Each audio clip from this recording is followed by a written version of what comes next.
IVM. If you like listening to Simplified, you must listen to my friend Amit Verma's podcast, The Seen and the Unseen, where he talks about the seen and the unseen effects of public policy. It's fascinating and it's definitely worth a listen.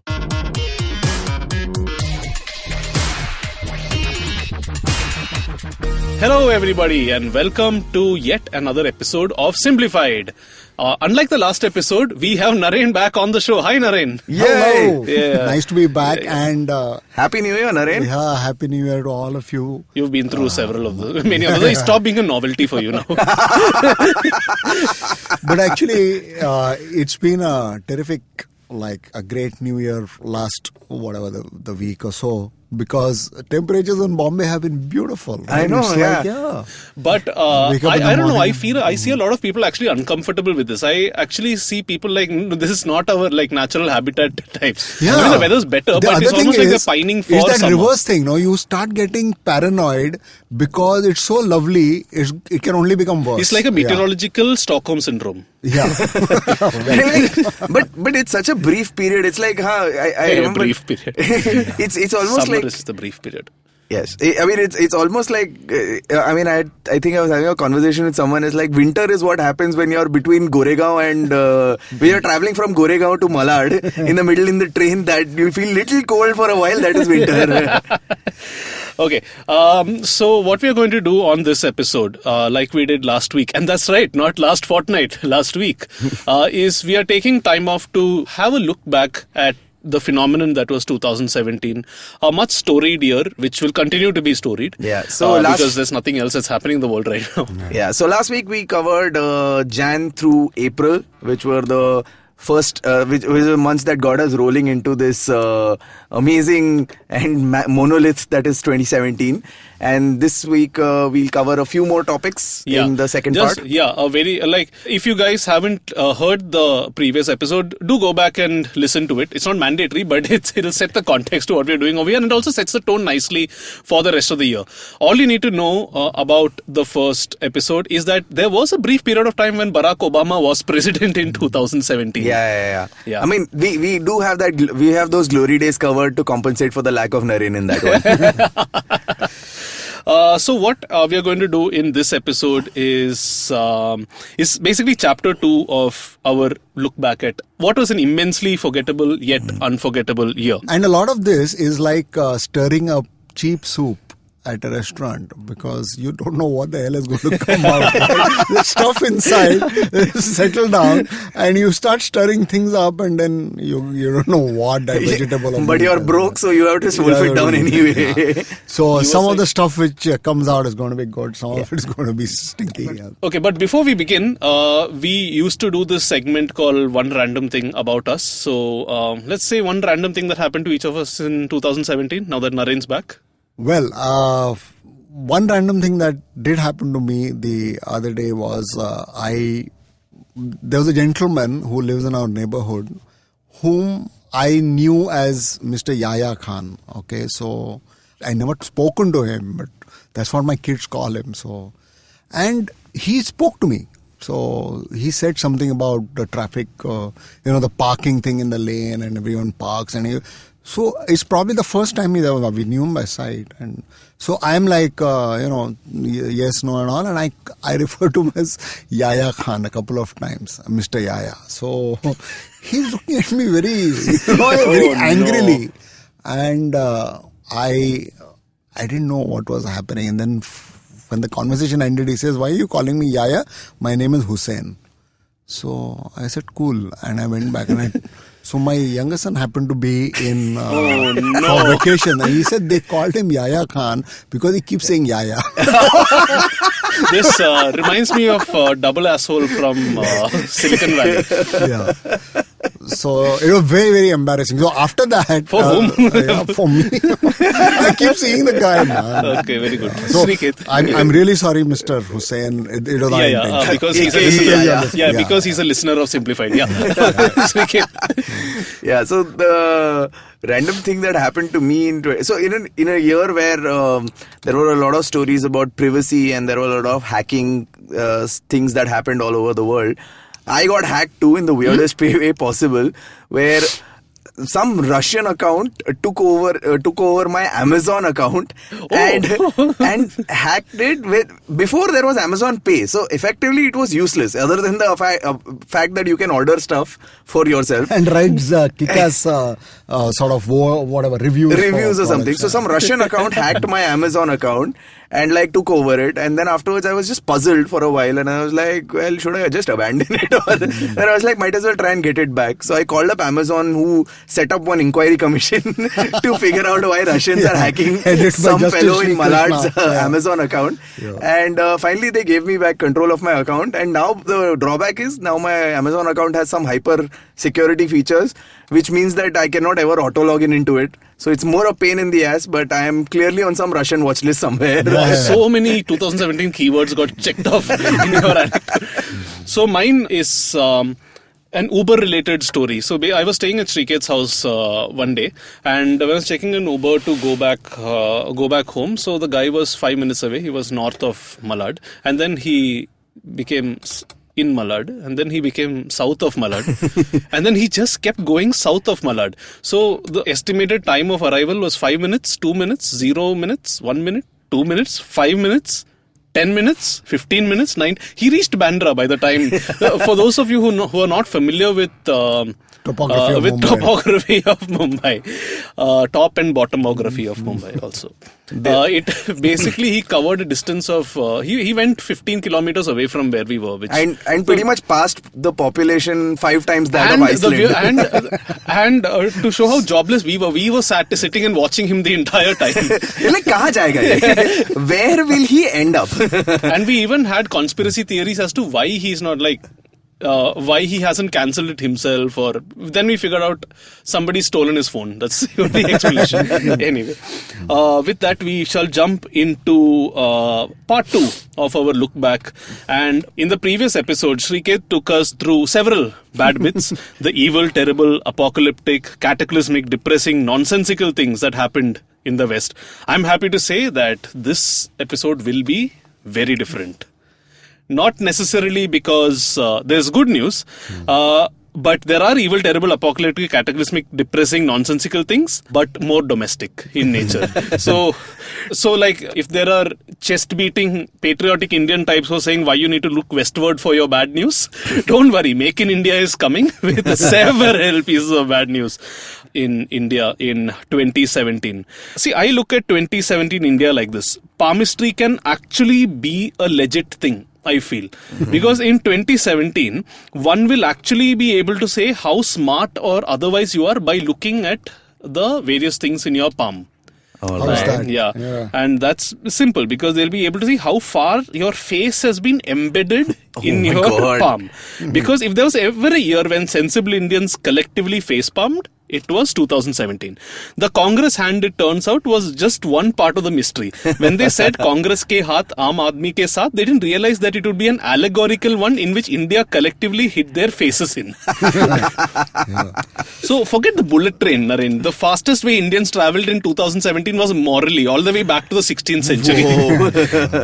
So I'll get my quick political rant out of the way before moving on to things that actually need simplification. But the two you'll see are very, very interlinked. I pride myself on trying to be reasonably neutral. In fact, during the 2014 elections, I rooted for the NDA. After all, who doesn't want a little development and a PM who seems to have both spine and vocal cords? Of course. It turns out Narendra Modi is exactly the time of Prime Minister which exhibits those qualities, but those qualities came with a few other qualities as well. 2017 was when most people stopped and told themselves, yeah, I think from now on when it says conditions apply, I'm going to actually read what those conditions are. It's like Narendra Modi successfully managed to convince India to read the EULA. Yeah, correct. So, at least those of us who know how to read or like the idea of a society where one doesn't go around butchering each other. Here's the thing. Several things happen around the year which we as, right-minded Indians... I see what you did there. Right-minded. Several things happen which we should not be proud of, like lynchings over beef, honor killings. I mean, this is just a theme for the year, a very depressing theme for 2017. And the problem was a lot of this was done in the name of Hindutva, in the name of the great Hindu nation. Like a lot of MPs getting away with saying nonsense. A lot of stuff which should have been condemned, but shockingly didn't. And that shock just ended up becoming something that we got used to. It almost became a depressing thing that we sort of accepted. He will say some rubbish and nobody is going to put him in place. Yeah, I mean, and it's actually quite shocking how the most trivial of those things was the PM casually following people who are advocating murder Correct. on Twitter. I mean that was amongst the least of his crimes, where you're like, acha, abhi wo sab to, if he follows whoever, let it be. Might as well fix the other bigger issues that are out there. Yeah. See, so that's the thing. The lack of rebuke from senior party people almost legitimized these statements. And they're such easy ploys, no? Like, it's very easy to get media mileage. It's very difficult to get media mileage by trying to say something sensible, because you have to research to say something sensible, as we have realized over the course of 75 episodes.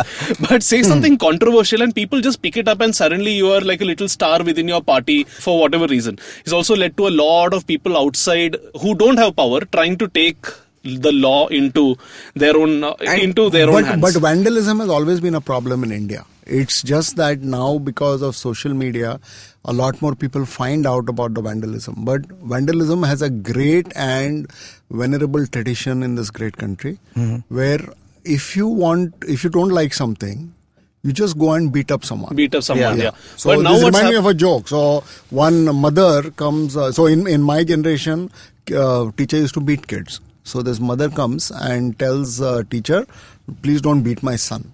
So teacher says, but if he does masti, what will I do?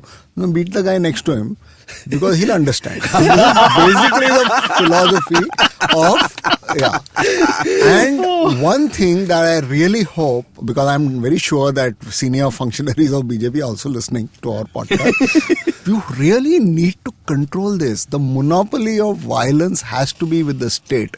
No one other than the state can do. Wow, well said, actually. Yeah, it is. They really need to do that. Yeah. And on that note, let's do the ridiculous things Trump did in May. And May was the month with the most famous word of the entire year. Oh, I know. Fake news. More famous, Jack. Go more famous. Central GST. The most famous of them all. Surge pricing. Okay. Which without making sense made so much sense. It was the month for the word Covfefes. Yes. And the word actually came up with, for those who have been living under a rock, or like Chuck said in the last episode, woke up after the coma of the whole 2017 being that period. Covfefe was a term that President Trump tweeted out in his many legendary tweets, where it was close to his bedtime and he was trying to whip out another tweet criticizing the press, where a lot of people have speculated that he meant to say, despite the constant negative press coverage, and which is the point probably where he fell asleep and ended up tweeting the word Covfefe. No, we've all been there. I've accidentally mailed a client saying, using an expletive instead of my nickname, thanks to autocorrect on my phone. So I've been there. I empathize with that. No, stop laughing. This is not funny. The best part about this tweet, though, and notwithstanding your error, Chuck, which was seen by a grand total of 10 people. Yeah.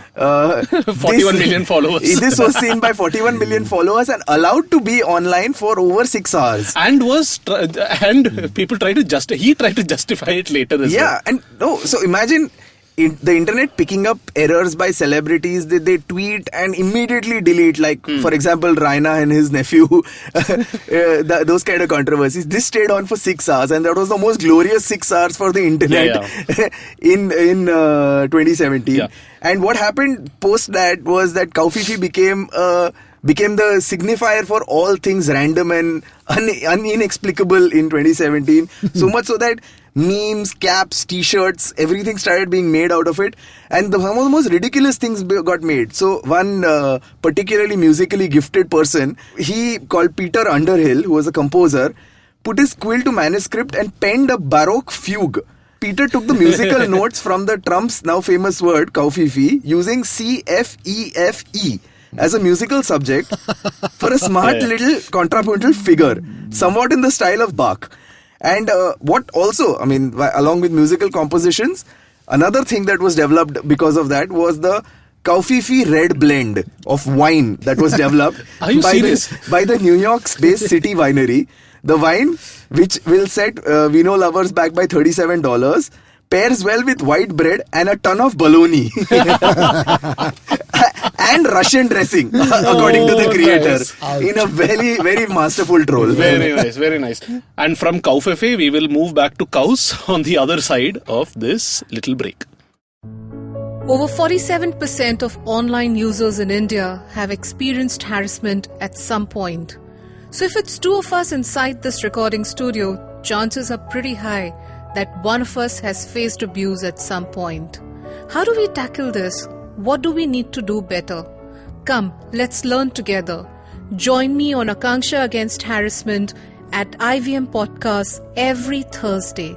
Let's learn how to make online a safe place together. And welcome back to part 2 of our look back at 2017. So we were basically talking about a few depressing things that happened last year, primarily during the April. So what I did was I looked at all the stuff that happened between May and August, and I realized that a lot of themes that we spoke about for the year were set in, they came to prominence mainly during this period of time. And one thing that definitely has happened, like we spoke about just before the break, is the wave of Hindutva that has almost legitimized people doing anything. Like you talked about social media, but it's almost like now more people see this on social media and say, hey, I can do that too, sort of thing. And it's a little dangerous because to me, the larger problem that's endemic of both what's happening in the US and India right now is there is a rise of a cult leader who nobody questions, and that's dangerous. The moment you stop questioning things, then things become extremely, extremely dangerous. And also there seems to be this global war on political correctness, right? Yeah. But political correctness, while is of course a taboo term and nobody wants to be politically correct, I think what the war has converted into is a war on decency. Like people have stopped being decent. That's very well said. This is more about decency, basic human decency than political positions. Yeah. A lot of us might feel that we are inundated with immigrants or there is political favoritism towards particular caste. But we have ways of dealing with that. You go out, you vote those people out, you vote other people in. Yeah. This is not what you do. This is indecent. And also the other thing is it's become so strong that ideology, it doesn't matter whether you're right wing or left wing even. Now, Correct. Ideologies have gotten so set in stone that people have lost what they call agency, where people are no longer questioning anything that goes against their ideology in any way. Correct. So they're opposing someone on ideological basis rather than on merits of any argument. So the entire culture of questioning, like you said, Chuck, and arguing on points and trying to arrive at a solution together, or even agreeing to disagree, has gone. Like if I disagree with you, then I am geared towards dismissing anything you say to killing you. Yeah. So that's where it's coming down to. Comedians getting FIRs filed for absolutely random. And in case of Gauri Lankesh getting killed for their views in some ways. Yeah. So all this has fairly or unfairly led to our esteemed leader being equated to a certain leader from Europe in the 1940s. And it was a joke in 2016, but in 2017 a lot of people actually went out and said this. Now I actually try to read as many proper analysis as I can. Are the parallels correct? Is what I wanted to say. I didn't want to say, he's butchering people and all that. That's not what I want. That's a very superficial way of looking at it. The parallels which are there is actually a very sort of forgotten working class who feel that their voice is lost. In the 1930s and 1940s in Europe, the German natives felt that the Jews were taking away all the good jobs. If you see, that's exactly the mindset of the people who voted Trump into power. Yeah. And shockingly enough, that's the exact opposite of what's happened in India, where you could argue that it was the upper class people like us that voted Modi into power. But right now what's happening is it's all the fringe elements who see that, hey, this guy is carrying our voice forward. Yeah. Now whether this guy actually wants to carry our voice forward is a huge question. That's exactly what happens when people don't question the leadership that's happening and just follow blindly like goats. There's one thing I would like to say here. Where I used to be pessimistic just like this, but I am increasingly of the view that it is impossible for anyone, leave alone Narendra Modi, to have a completely, the kind of right-wing view that he has and hope to have a majority. He can't, because the moment you start pleasing in a country as segmented as ours, moment you start pleasing the Brahmins, you're going to piss off the Yadavs. The moment you start pleasing the Azhavs, you're going to piss off the Dalits, and so on and so forth. So one good thing about India is so fragmented that nothing bad can really happen. Yeah. So all this Hitler-Shai thing happen and stick. Nothing bad will happen and stick. So that is a little bit of alarmism is what I'm thinking. It's not a lot of... So my thing is more about what Srikeit said is a lot of formally decent people, at least people who had the veneer of this, seem to have lost it and attack people for what they can't help being. Yeah. You can't attack someone for being a particular Fat. religion or a particular community or a particular caste. Portugal football club or something. That you can. Or working in the planning department. Okay. Just edit that. That is unnecessary. Yeah. All the similarities might continue, but it is going to reach its natural conclusion only if Modi ends up becoming a video meme. So okay, now that the sort of political rant is out of the way, there's actually not much to simplify here as such. And I'm sorry if things got a little too political out there. I want you to now picture something very soothing. Okay, close your eyes and think of like a nice scenery, mountains. Okay, can you see mountains? Okay, now next to mountains there are 3 trees. Okay, now think of these as 3 very huge trees, like the type the redwoods that grow in California. That are giant sequoia redwood, exactly. Now take these 3 trees together and stick them up your ass, because that's exactly what happened. These 3 trees, let's call them, for no reason, let's call them GST, demonetization and Aadhaar. Okay, I'm going to be totally non-political over here. I look through a lot of information and try to look at this as impassionately as possible. And let's see if we can try and arrive at a fair outcome over here. Because let's start with one thing. I think all 3 things started with the right intentions and potentially could still be very good. It's, I think, just the implementation that seemed very botchy and very Orwellian in that sense. We'll start with everybody's favorite addition to the lexicon in 2016, which was demonetization, a word that nobody knew back in 2016.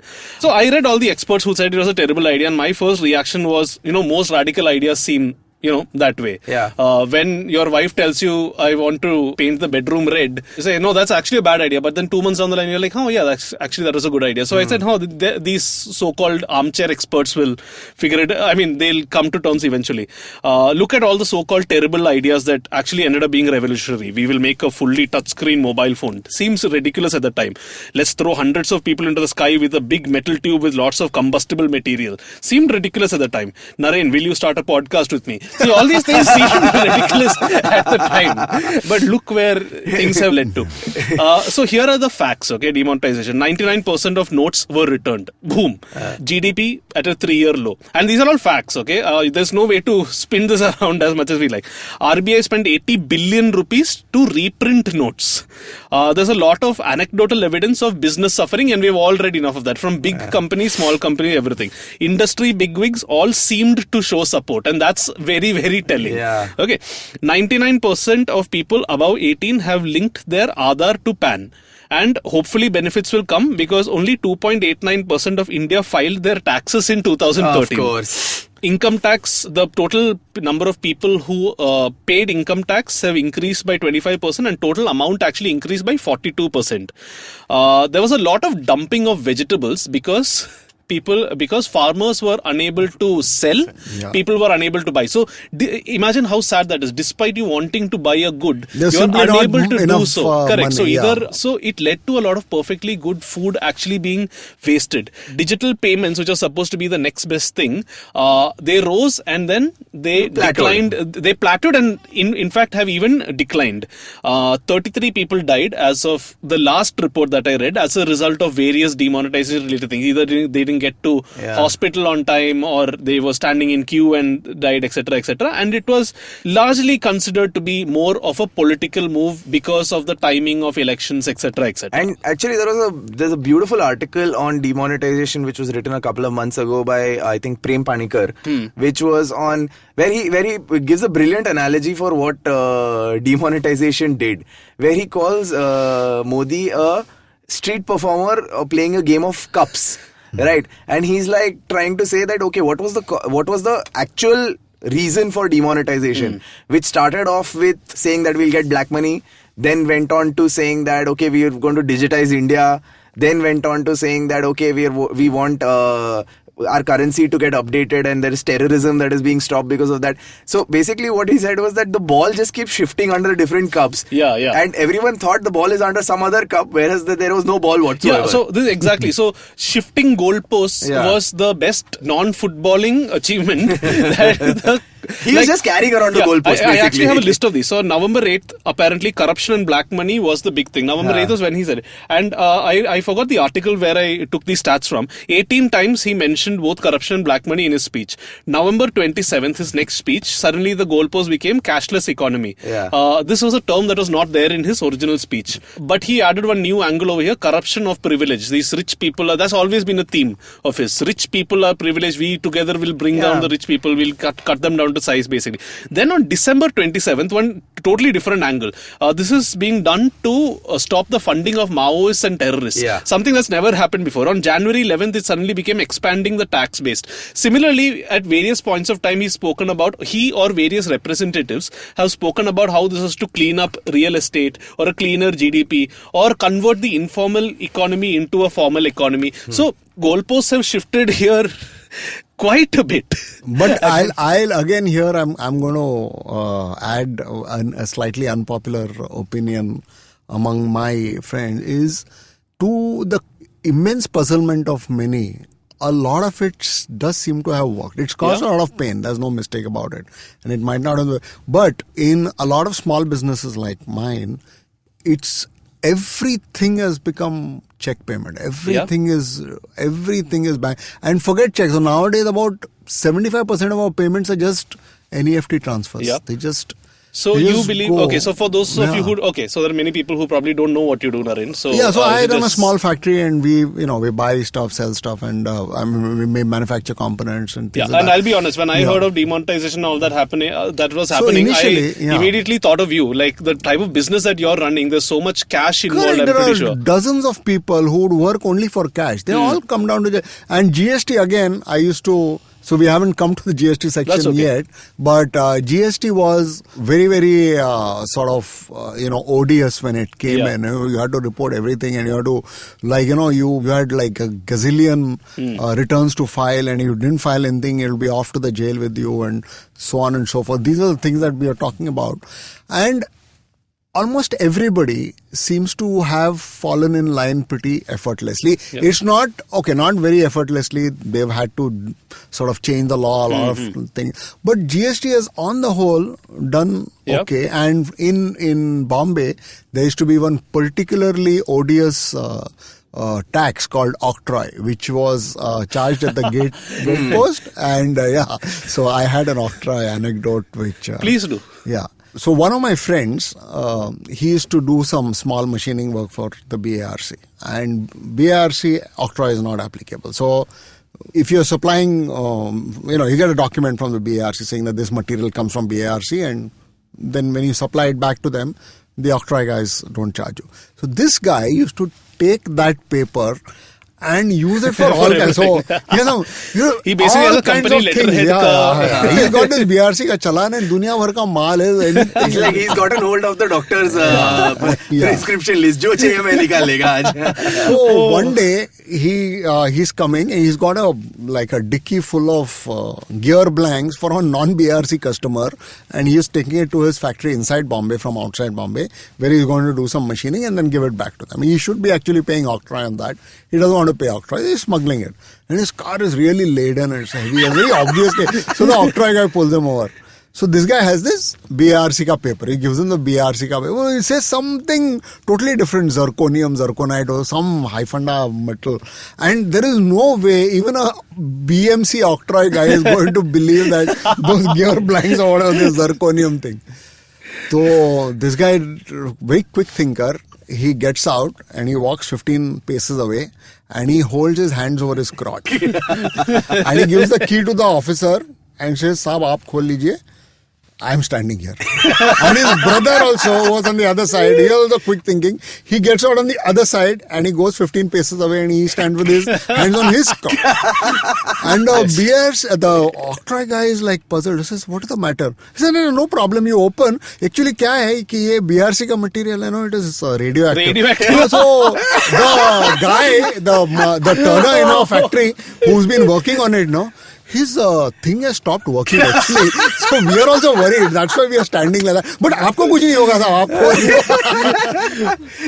So the octroi guy, like a gentleman, gave the key back and said, "Nahi, chao." Brilliant. His thing has stopped. Yeah. So all that is now a thing of the past because there is no octroi. No. That's where it led to. So that was when I was my studying, very short anecdote. So when I was studying in Mica, our college was on the outskirts. It was basically the equivalent of non-octroi part of Ahmedabad. And once I was part of a small little horrible band at that point of time, and we had to go to a mall to play or something, and we just stuffed all our instruments onto a bus. First of all, we are communication students. We have no idea what octroi means. So imagine a shock when we were stopped by cops who looked at our instruments and said, "Pay octroi for all of this." We had absolutely no idea what to do. Anyway, I think and he wouldn't have money also. No. He understood. We are poor kids who have gone to, first of all, we are kids, communication students with guitars. What money we'll have? Like, you can't get a definition of poor better than that. On that note, it's time for Ridiculous Things Trump Did in June. A New York Times article came out which had a little information about what Trump's worldviews are on other things other than his failing presidency, where he said that Trump actually, a close aide of Trump was actually quoted saying, "Other than golf, President Trump considers exercise misguided, arguing that a person, like a battery, is born with a finite amount of energy." Essentially, Trump believes that if you exercise, you will run out of energy faster and presumably keel over and die. Wow. As an engineer, I can actually believe that to some extent. I mean, it's great pseudoscience, na? I mean, it's brilliantly crafted. Yeah, it's intellectually also it probably works the same way for him. Like, there's so many ideas inside you. Every time he uses up one idea. He's actually very smart. He just wants to. Yeah. No, I mean, I think he's very effectively constructed this world in his head, which works exactly according to his rules, and he's the king of it. He's just being incredibly he's changing a lot of paradigms for a lot of people. That's not good. So one of those things is he's making sort of in your face racism and this thing absolutely okay. So people are not apologetic about being racist and Another thing that came to light at this middle of the year is GST. Similar to demonetization, it was criticized for, or rather it was lauded for being a good idea, but rushed into implementation. And the first implementation was incredibly harsh, right? They were like, people were terrified about what was happening. They had forms and forms and forms to fill. So again, it seems like a good idea, right? Simplifying taxes, lower costs for most goods, transparency, less time lost in those trucks waiting. So all this seems like a good idea. But again, a lot of it seemed forced. So here's what a lot of people had problems with, apart from the actual logistical hassle of filling up all those returns over and over again. It seemed extremely forced. It seemed like it could have been planned out better. Very similar to demonetization in that sense. Again, a good idea, but again, rushed. So demonetization, one stat that I didn't touch upon was 27%, despite. So one of the so-called aims was, so everyone gets to open a bank account. Only 27% of India has a bank within a radius of 5 kilometers. So it was clearly the groundwork hadn't been done, or even the homework wasn't done for demonetization. Similarly for GST. One incredible thing about GST was the GST rates were tweaked 3 times in 3 months. That's a rate quicker than which Ponting was changing bowlers during that 2006 match. like small traders had absolutely no clue as to what to do. The state revenue administration at many points of time were left clueless as to what was happening. And one thing that at least during the Gujarat elections became very clear was that people will tweak rates depending on what is going to affect the next election. Like people were joking at first, saying that Fafda and Dokla will become cheaper during the Gujarat election, and it actually happened. We're living in an age where what could be a faking news article is actually becoming, and so that's scary. Just imagine, like politicians will tweak these rates depending on what suits them, which is quite dangerous. And it, of course, is going to lead to another, because of these unclear demarcations. Like there were these problems in a restaurant if one ingredient is taxed at 5% and another one is taxed at 15% and the sum is taxed at, there was should this be classified as a biscuit or a chocolate, because both of them are different GS. So it's going to lead to another Inspector Raj of sorts. So which is a huge problem itself for small businesses. Very much so. And we sit in our own bubble, and for us, understanding how GST works is ridiculous. But you can almost see how even from restaurants that you order food from, restaurants which initially started off with like almost 28% GST, which then later dropped to 18 and then dropped to now just 5. A lot of the restaurants had to cope with, some of them just added the charge to the consumer, which led to massive drop-offs in people ordering food. And other restaurants actually drastically cut their charges, and they suffered massive losses on themselves because of these taxes, which no one was sure how much to levy for. So for a few months, restaurants took massive hits, and then afterwards now it's normalized to 5%. So now all the prices also have accordingly this thing. So what a lot of restaurants have done is now all their prices are very dynamic. They change from day to day because they're like, it's like surge pricing depending on what the government is thinking. If someone's ordering a lot of soup ka price badha do. So it's something like that. Actually, free market for taxes. Actually, that's a very interesting idea. On that free market note, it's time for us to head west again for Ridiculous Things Trump Did in July, where President Trump went overseas, met the French president's wife, and commented straight up, "You're in such good shape." In July, the president and the first lady traveled to Paris for Trump's first ever meeting with the newly elected president of France, Emmanuel Macron. Surrounded by reporters, Macron, Trump, and their wives smiled and embraced. Trump took a step back, appraised Brigitte Macron, the first lady of France, looking her up and down, and said, "You're in such good shape." And he then turned to her husband and said, "She's in excellent physical shape. What? How beautiful!" To in front of all the reporters, leaving the French president and his wife extraordinarily uncomfortable. Also, and yet relieved at not escalating it further. You're going to get some action tonight. And moving on to even more bizarre news, he went and attended a Boy Scouts jamboree consisting of kids between ages of 7 to almost 15.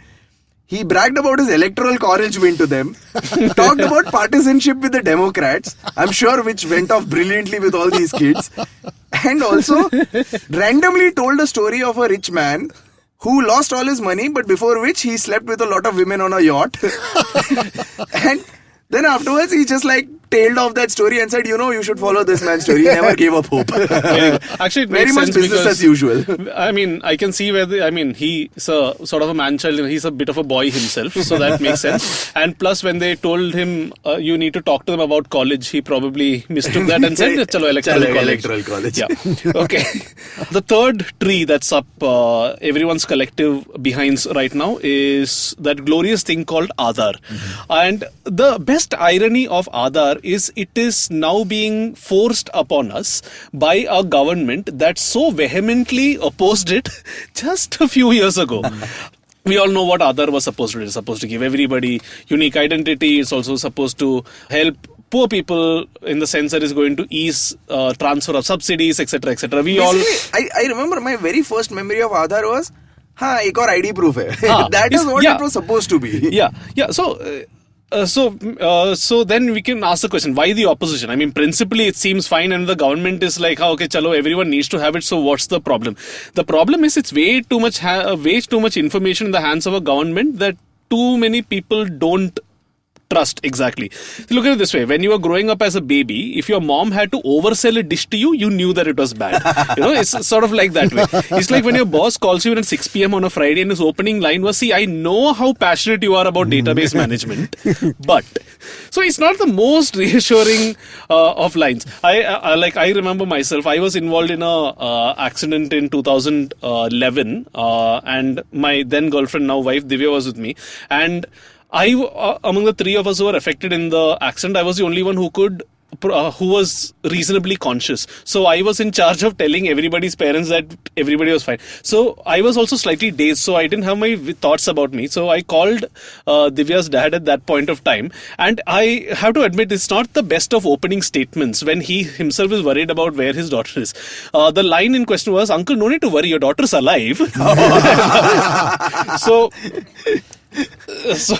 this card is going to sting just a bit, so we can see where worry is coming from. And just last week we had that information that you can actually forget, Naren, what's the best bargain that you had online? Like the best product that you thought, oh, damn, this is a great steal. Yeah, I got a 70% off on a set of Woodhouse books. Yeah, that's an amazing deal. But how about all the information of all 1.3 billion Indians for just 500 rupees? You don't even need coupon code for this. No VC can fund stuff like this. No, we are the VC, the taxpayer. So, everything reeks of shadiness. That's the problem with this. The government refuses to answer any RTI that is Aadhaar related. Forget the RTIs. I mean, if there is any investigative journalism that goes that talks about Aadhaar or goes against Aadhaar, the government is actively suing these journalists. So there's not even, forget freedom of information. There is aggressive denial of information. Yeah. And if the personal details of arguably the most powerful non-political entity in the country, the captain of the Indian cricket team, MS Dhoni, can get leaked, then what hope for 3 podcast hosts? See, Russians have already hit me. Now it's time for people closer to home. All right. So we'll take a break, and after that we'll just sort of sum up these three trees. But before that, Srikeit, I hear something brewing. It's time for another Trumpism with ridiculous things Trump did in August.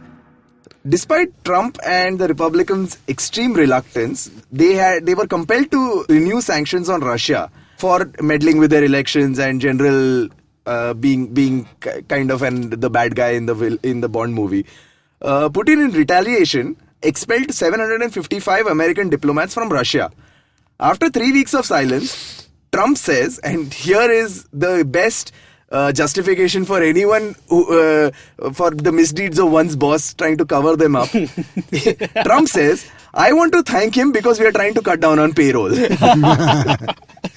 As far as I'm concerned, I'm very thankful that he let go of a large number of people because now we have a smaller payroll. There's no reason for them to go back. So I greatly appreciate the fact that they've been able to cut our payroll and save us money for the United States. Wow. Wonderful. On that note, let's take a break before we come back for a very quick summation. Shunya one, shunya one, shunya one, shunya one. $1 billion acquisition. Another copycat startup got formed. No, the tech world in India is surely moving double the speed of this voiceover. Tune in to Shunya One every Tuesday to catch us talking to the smartest people we know on the IVM Podcast website, app, or wherever you get your podcast from. And welcome back to a very quick sort of summation of what we've spoken about over here. I know we've ended up being a little more political in this episode than we normally are. But I think these were the three major, when people look back at what happened in India in 2017, leaving all the, lynchings and food bans aside, these were the three major things for a lot of reasons: demonetization, GST and Aadhaar. And like we said at the beginning of the episode, all of them probably had good intentions. All of them will probably in the long run lead to a lot of gains for the country. It's just that the way it has been implemented, that's very, very botched up. And that is, the reason why I've chosen to speak about this is the government is almost showing that it can get away with anything. Like demonetization hit so many people, despite that the most populous state in the country, they won the most populous state in the country, where a lot of people were affected by this. But he managed to almost brainwash a lot of people into thinking, no, this is for a bigger good. So today GST, tomorrow what? I mean, at the end of the day, GST, demonetization and Aadhaar are still possibly gunning towards a brighter future eventually. So we so-called left-wing intellectuals can still bite our pride in.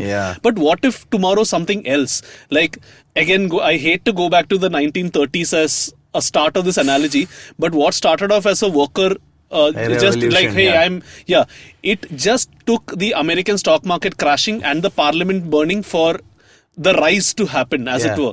And my fear is that it's just a trigger that could set this off. Naren's being more optimistic, saying that we are too much of a jigsaw puzzle of a country for anything to actually happen. But like today standing in ATM, tomorrow what? Making Yo-Yo Honey sing song the national anthem. Like it's a very slippery slope. People, this seems like a good idea. And also what Modi is doing with... so we also mentioned that Modi is not condemning any of the stuff that's happening on a day-to-day basis. But I think what the stance that Modi is taking with all the current affairs in the country pretty much is that he keeps talking about the 40,000 feet stuff. He just talks about the big picture stuff. He talks about what India should do. He talks about bullet trains and he talks about like digital India and clean India and like all the 40,000 feet stuff.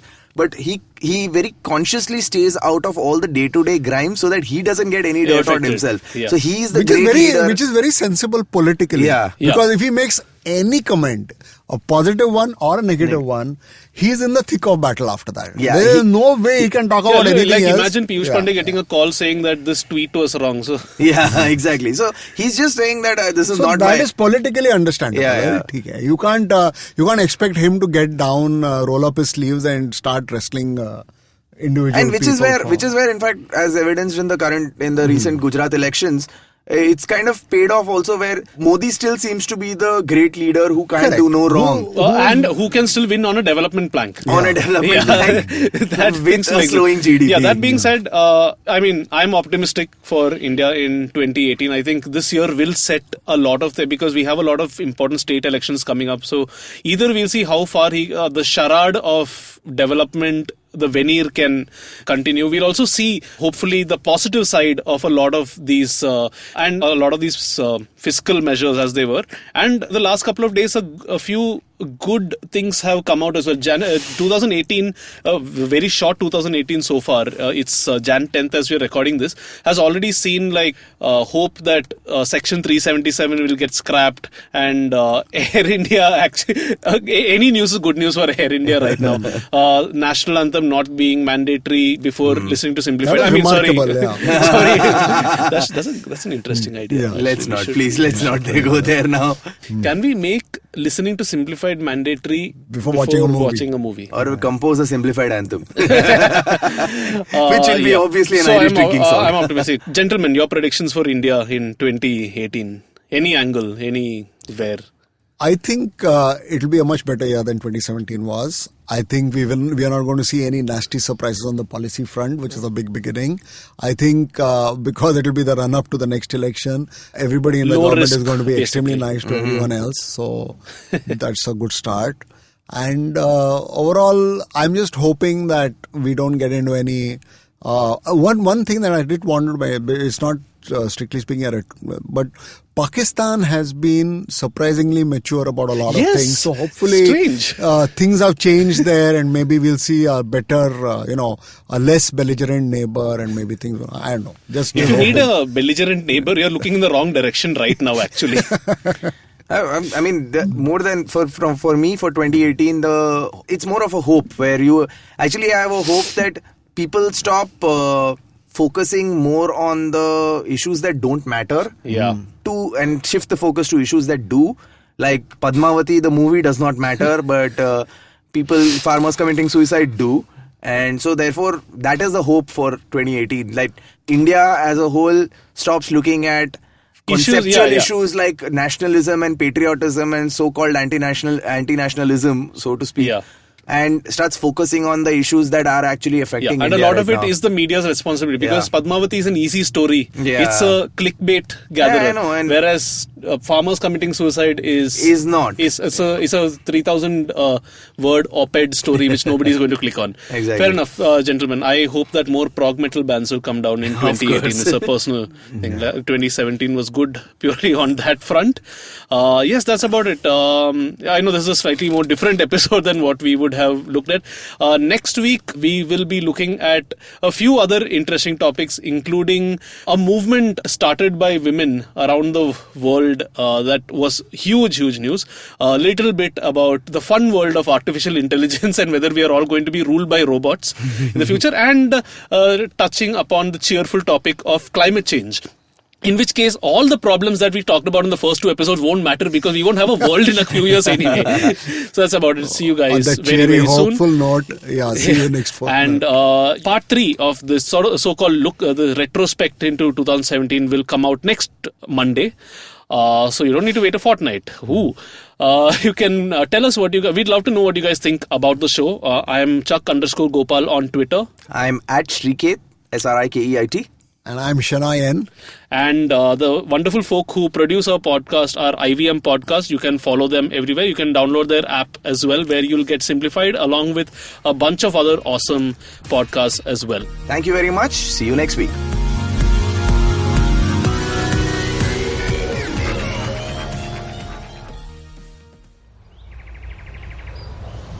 He bends down to test the warm water for his bath. He comes here to quench his thirst for a hot shower and some podcasts. You can witness how he enjoys having other people talk about cool stuff in his bathroom. Indeed, it helps him with his loneliness. You can find more of his species on ivmpodcast.com, your one-stop destination where you can check out the coolest Indian podcasts. Happy listening.